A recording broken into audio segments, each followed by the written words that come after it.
There are a lot of reasons why the Oklahoma Sooners should feel confident going into 2025.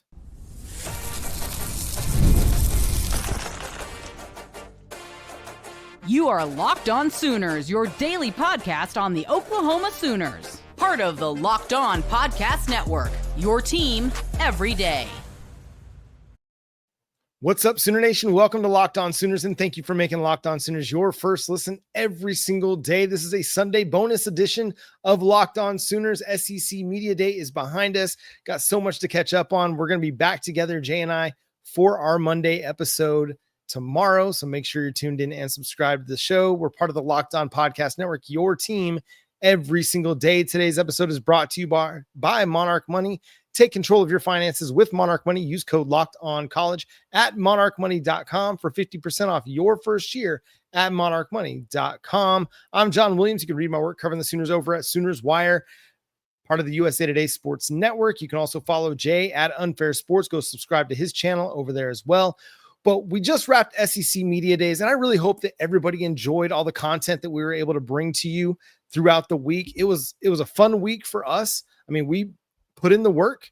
We got a lot accomplished. We had interviews with Robert Spears-Jennings, with the world's strongest man, Mark Henry, with Oklahoma general manager Jim Nagy, and a number SEC Mike from that SEC podcast. Please go back and check out all of the videos that we created for you while we were in Atlanta for SEC Media Days, because, I mean, it was a blast, but we certainly were trying to put in the work because we want to bring you the best content here on Locked On Sooners. And again, thanks for making it your first listen every single day.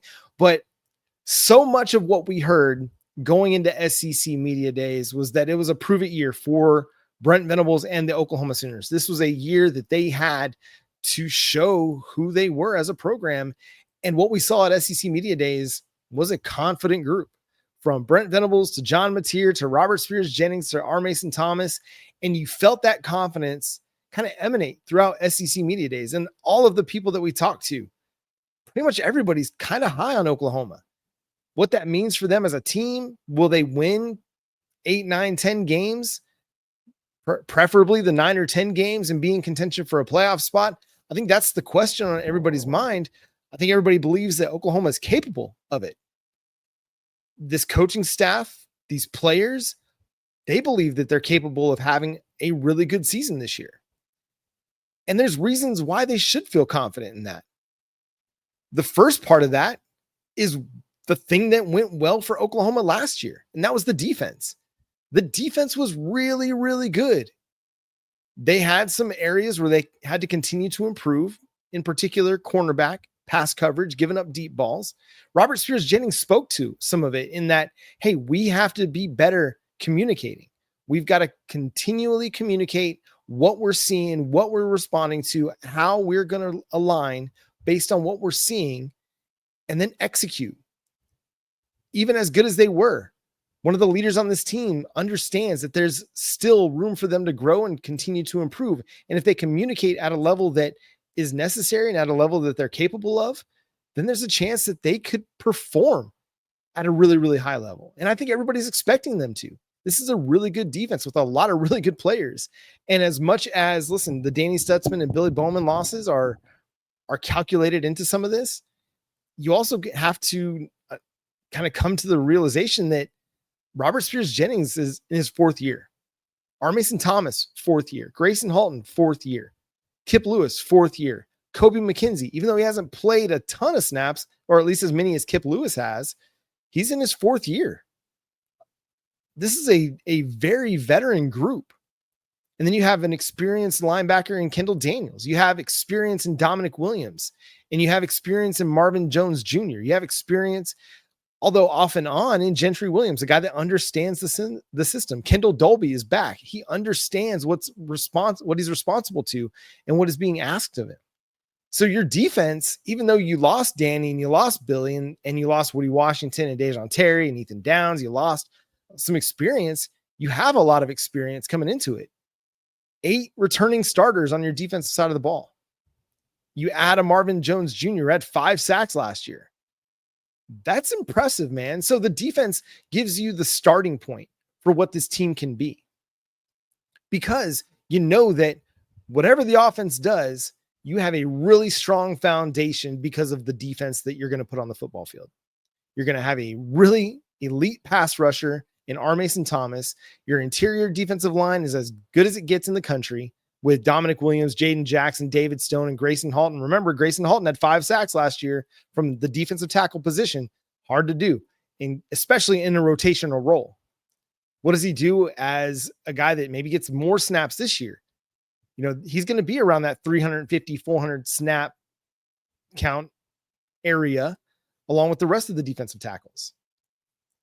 Can he continue to take his game to another level? He's going to get more opportunities to rush the passer because Oklahoma is going to play with more leads.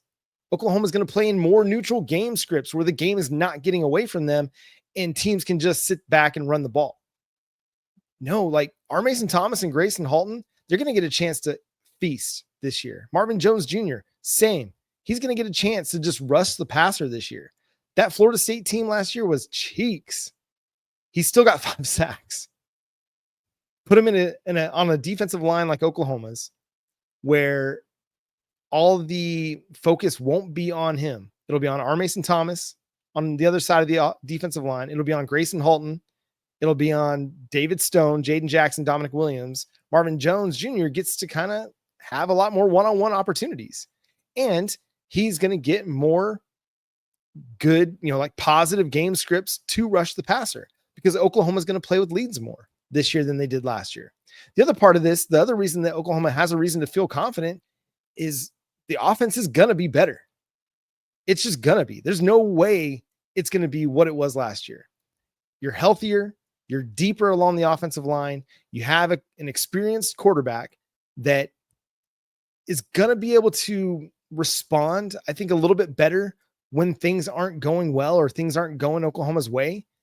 You're not going to see some of the unfortunate turnovers. Like, he's going to throw interceptions. Every quarterback does, but I don't think you're going to see the fumbles. I don't think you're going to see the poorly timed turnovers like we saw last year, or just the mental miscues like we saw last year. Again, not all on Jackson Arnold or Michael Hawkins. Brent Venables reiterated that as well.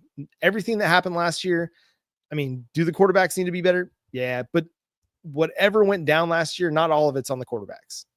It's really, really hard to be a quarterback in those situations. So they get a lot of grace. But John Mateer is gonna be in a better situation with better talent around him, including running back Jaydn Ott, who was maybe the most asked about player for the Oklahoma contingent. I got a chance to ask, Brent Venables about him, and he just talked about how he's a humble dude, but a hungry dude. He's come in, he's put his head down, and he's gotten to work. And guys like Javante Barnes and Taylor Tatum and Xavier Robinson and Torrey Blaylock, they've helped him in his transition to be able to hit the ground running when fall camp comes. And that's huge, man, for Oklahoma, that the running backs are bought into the fact that they brought in a 1,300-yard rusher. They're not like sulking and pouting and, going to be like, oh no, we're not going to help him because he's going to take our job. No, they're bought in to Jaydn Ott coming to be a part of the Oklahoma Sooners. And I think that shows the maturity and the leadership of a guy like Javante Barnes in particular, who was one of the bright spots that you had last year when nothing was going well on the offense. You had this dude busting his tail to try and get something going, get anything going for Oklahoma's offense last year. And so you have reasons to be confident. Oklahoma walked into SEC Media Days confident, cool, calm, collected, and there's a lot of reasons why they should be confident because this is going to be a good team. Now they're going to be in a lot of really tight ball games and games that could go one way or the other. There is a ton of coin flip games, and they're going to be playing as the underdog in a lot of these games, at least to start the season. The game against Texas, they'll likely be an underdog, depending on how the first 5 games of the season go. Against Auburn, maybe a favorite, but it's going to be a slight favorite because a lot of people are high on Auburn, and they've got an offense that is going to have a chance to score some points. But you're going to be an underdog going out to Columbia and playing South Carolina. You're going to be an underdog likely when you go to Tuscaloosa to play Alabama. With Tennessee, I mean, there's potential that you'll be an underdog there. I think you'll end up being a favorite against Missouri, but you'll be a home underdog against LSU. And so, like, this Oklahoma team, they have a lot to prove, but I think they're going to be good. And again, there's reasons for them to be confident. It's not a false confidence. They've seen what they are capable of in practice. Our Mason Thomas mentioned, hey, it was a lot of back and forth. They got the best of us some days. We got the best of them other days. One play they might get us, the next play we might get them. It was give and take. Unlike what we were hearing last year, where it was just the defense was dominating everything. This year, it's give and take, and both sides are winning in practice. And that's a good sign, man. I think, again, call me a homer, call me a sunshine pumper, whatever. I just think that there's a lot to be excited about with this team. Now all they got to do is go prove it. Who's going to be the X factor for Oklahoma in 2025?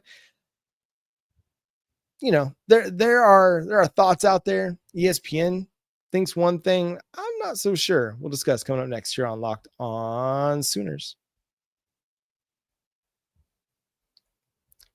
And today's episode is brought to you by our friends at Monarch Money. Are you trying to get things figured out with your finances? Are you trying to figure out a way to save more, spend less? Whether you're growing your savings or planning a big purchase, Monarch puts you in the driver's seat. It's like having your own personal CFO, giving you full visibility and control over your finances. Monarch Money is more than a budgeting app. It's a complete financial command center. You can track all your accounts, investments, and spending in one place. So in addition to managing your money, you're also building wealth. When my wife and we started trying to save more and spend less, we used Monarch to help us get a better understanding of what our finances were looking like. And Monarch was able to do that. It tracks all our spending from several different accounts. It helped us track down a lot of subscriptions that we didn't even remember were there.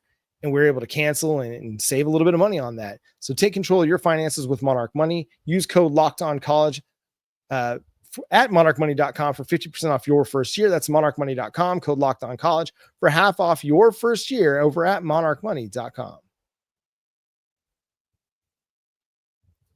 Once again, thanks for making Locked On Sooners your first listen every single day. Shout out to all the everydayers out there. Tune in and subscribe to the show wherever you get your podcasts. We're part of the Locked On Podcast Network, your team every day.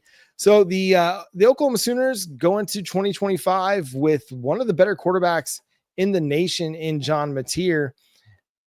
But is he the X factor? Is he going to be the most important person to Oklahoma's success? And it's, you know, it's easy to look at the quarterback. Oklahoma's had great quarterbacks over the years, but as we've seen at different times, it can't all be on the quarterback, right? You can't throw the entire weight of a program on a quarterback's shoulders and say, hey, go win us a football game. Sometimes you can. I mean, you can go look at like Patrick Mahomes in that 2016 game against Baker Mayfield, and Tech basically put the weight of the program on his shoulders in that game. And he went toe to toe with Baker for that game, but ended up in a loss. You've got to get help in a lot of places. And as we talked about in the first segment, the defense is part of that. You've got to get some help from the defense. You can't rely on your offense to go win, 49-48 and expect to be a contender. You might be able to do that once. You can't do it every week, especially not in the SEC. Defenses are too good. You're not going to score 50 every time. So you've got to get some help elsewhere. But in particular, along the offensive line, man, I think the offensive line is Oklahoma's X factor as a whole. If they're good up front, if they're really good up front, but if they're just good, even if above average, if they're above average to good this year, you're going to have a better run game. You're going to have a good passing game because your quarterback's going to be able to be a little bit more comfortable in the pocket. And it's going to allow the offense to perform better. And while so much is focused on John Mateer, as Chris Lowe of ESPN points out, he's an important part of the whole puzzle. You maybe feel a little more confident going into the season with John Mateer because of the experience, because of the 44 total touchdowns, the 4,000 total yards. The production matters. 100% it does. But if your offensive line isn't very good, he's going to be running for his life. And a man can only take so many hits. Diego Pavia talked about it at SEC Media Days that as the season went along, he started to feel the wear and tear of playing against SEC competition week in and week out. Even a dude as tough as he is started to break down and struggle. We talked with Mark Henry He doesn't want Arch Manning going and taking a bunch of hits and, putting himself at risk on a lot of plays. There are going to be plays where he does, but he's going to want him to take some calculated risks. The same goes for John Mateer. This is a guy that is a physical player. He's going to put his shoulder down. He's going to put his head down and try to run through some guys. Got to take some calculated risks here. Don't be trying to do that against Harold Perkins at LSU. Don't be trying to do that against the Georgia defense. Well, they won't play Georgia except in the SEC championship game against Colin Simmons or, Anthony Hill. Like, there are going to be moments where, hey, you're trying to pick up a critical third down and you need to get an extra yard. By all means, give it that effort, but you don't got to do it on every play. First down, avoid the contact if you can. You don't got to do it on every play. But again, it comes back to, for me, the offensive line, because Jaydn Ott, the shiny new toy in the Oklahoma running back room, he's only going to be as good as that offensive line can be. If that offensive line can't create any pathways for him to get up the field, it's going to be tough, man. If they cannot open up holes, if they can't move guys out the way, it's going to be a tough task for Jaydn Ott to pick up significant yards. I know that some of what happened last year with the running backs was maybe not seeing where they were supposed to go all the time, or dancing around too much, or not hitting the hole hard enough. But a lot of it was just simply, there was just nothing to do. There was nowhere to run. And so the run game was not good until Javonte Barnes really took over and just said, you know what? I'm going to get what I can. I'm going to pick up dirty yards. That was a phrase that former Dallas Cowboys head coach Jason Garrett used to refer to DeMarco Murray. Like, DeMarco would pick up the dirty yards. Like, if nothing was there, he was still getting you 3. If there was nothing there, you were still going to get positive yardage. And a lot of times he was going to give you big yardage. Remember, he led the league in rushing one year, but that's what Oklahoma needs. I mean, Oklahoma needs to have an offensive line that can at least help the running backs get the dirty yards, but they need to create some runways for a guy like Jaydn Ott, because he's a big play waiting to happen. And that's an area that Oklahoma struggled in last year. There were very, very few big plays. You had the big play to JJ Hester in the Auburn game that helped you kind of get back into that game before the Kip Lewis pick 6.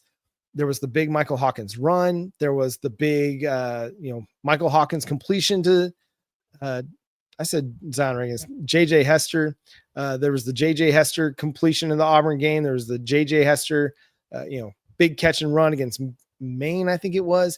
And then there was the big, Michael Hawkins to Zion Kearney in the Armed Forces Bowl. And then you had like Jackson Arnold to Jaleel Farouk for a big play, first game of the season. But you got to have to find it more consistently, both on the ground and through the air. And you've got to find it on the ground. What made Oklahoma's run game so good back in like 2022 when Eric Gray was the lead runner, in 2021 when it was Kennedy Brooks, is those guys were picking up big runs. They would find big holes. What allowed Oklahoma to beat Alabama? They found some big runs on the ground between Jackson Arnold and Xavier Robinson. So if they can find some more explosive run plays, that's going to take a lot of pressure off the offensive line and the quarterback. And it's just going to give them an opportunity to win. You can't win without big plays. And Oklahoma did not get enough big plays on offense. Got a lot of big plays on defense, right? Both Kip Lewis pick 6s. You had fumble returns for touchdowns. You had strip sacks. You had interceptions from Robert Spears-Jennings and Eli Bowen, and forced fumbles all across the board. But the offense just wasn't able to do anything with them. So now if you have an offense that's able to take those turnovers and create points, turn those turnovers into points, you're going to have a great chance to win some football games. So again, to me, offensive line is the biggest X factor. No disrespect to John Mateer or Jaydn Ott or anybody else, but I need that offensive line humming. I need it to be good this year. Hopefully it's great this year, and we are set to have another 1,000-yard rusher. John Mateer has another big year, and Oklahoma is going to be in contention for the playoff. And that's going to do it for this special weekend edition of Locked On Sooners. Make sure you're subscribed to Locked On Sooners wherever you get your podcasts. We're free and available on all podcast platforms and on YouTube. So hit that subscribe button, hit that notification bell to let you know when new episodes drop. Follow our guy Jay over at Unfair Sports on social media. You can also follow him and listen to his work over on Unfair Sports on YouTube. You can read my work covering the Sooners over at SoonersWire.com. But until next time, I'm John for my buddy Jay. Boomer Sooner.